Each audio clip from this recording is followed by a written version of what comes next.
माता पार्वती के दो प्रश्न।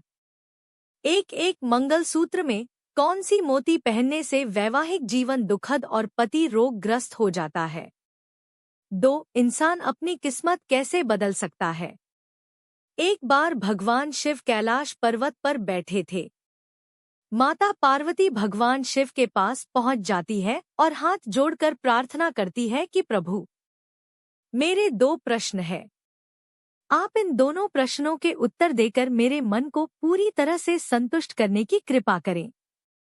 फिर माता पार्वती की बात सुनकर भगवान शिव कहते हैं, पार्वती ठीक है, तुम अपने दोनों प्रश्न बताओ। मैं तुम्हें तुम्हारे दोनों प्रश्नों के उत्तर देकर तुमको संतुष्ट करने का पूरा प्रयास करूंगा। तो माता पार्वती कहती हैं, प्रभु, मेरा पहला प्रश्न है, मंगलसूत्र में कौन से मोती पहनने से वैवाहिक जीवन दुखद एवं पति रोगग्रस्त हो जाता है? और मेरा दूसरा प्रश्न है कि इंसान अपनी किस्मत को कैसे बदल सकता है? भगवान शिव कहते हैं, पार्वती, तुम्हारे दोनों ही प्रश्न बहुत ही महत्वपूर्ण है। इन दोनों प्रश्नों के उत्तर बड़े ही ध्यान से सुनने पर किसी भी स्त्री का वैवाहिक जीवन सुखद हो जाता है और एक दुखी इंसान अपने जीवन के सारे दुखों को दूर कर सकता है। भगवान शिव कहते हैं, पार्वती, तुम्हारे दोनों प्रश्नों के उत्तर मैं एक कहानी के माध्यम से दूंगा ताकि तुम अपने दोनों प्रश्नों के उत्तर ठीक तरह से समझ सको। तुम इस कहानी को पूरा और ध्यान से सुनना, क्योंकि आधी अधूरी कहानी सुनने से आधा अधूरा ही ज्ञान प्राप्त होता है जो किसी काम नहीं आता। माता पार्वती कहती है, प्रभु, मैं वचन देती हूँ, मैं इस कहानी को पूरा और मन से सुनूंगी। आप कहानी सुनाना प्रारंभ कीजिए। भगवान शिव कहते हैं, पार्वती, एक बार विष्णु और लक्ष्मी संत का रूप बनाकर के भ्रमण कर रहे थे। तभी रास्ते में एक व्यक्ति अपनी पत्नी के साथ बैठा हुआ रो रहा था। फिर वह उसके पास गए और बोले, तुम कौन हो और इस घने जंगल में बैठे क्यों रो रहे हो? फिर इस प्रकार श्री विष्णु की बात सुनकर के उस व्यक्ति की सिसकियां थम गई।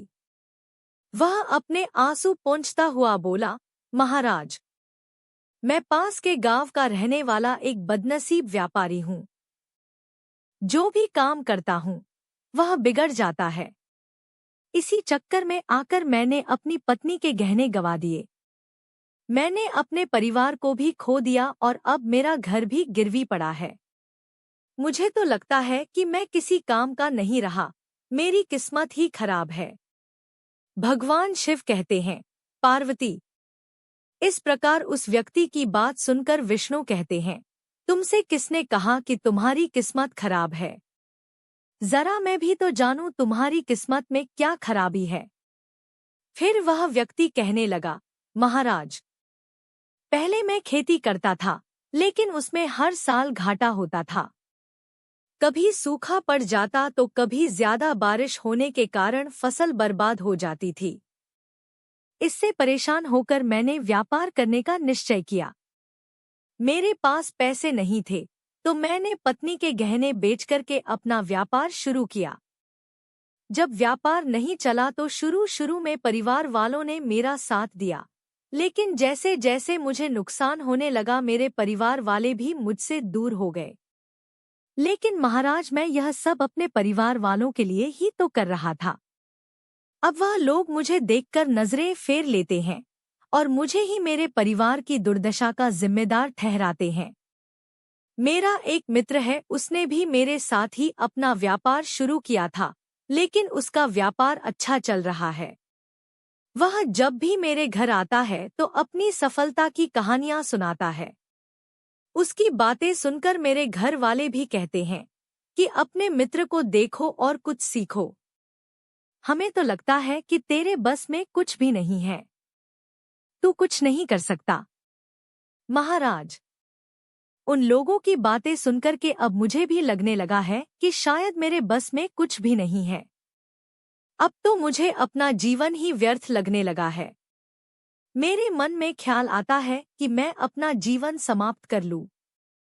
मैं यहाँ पर इसी इरादे से आया था, लेकिन हिम्मत नहीं कर पाया, इसलिए यहाँ पर एकांत में बैठकर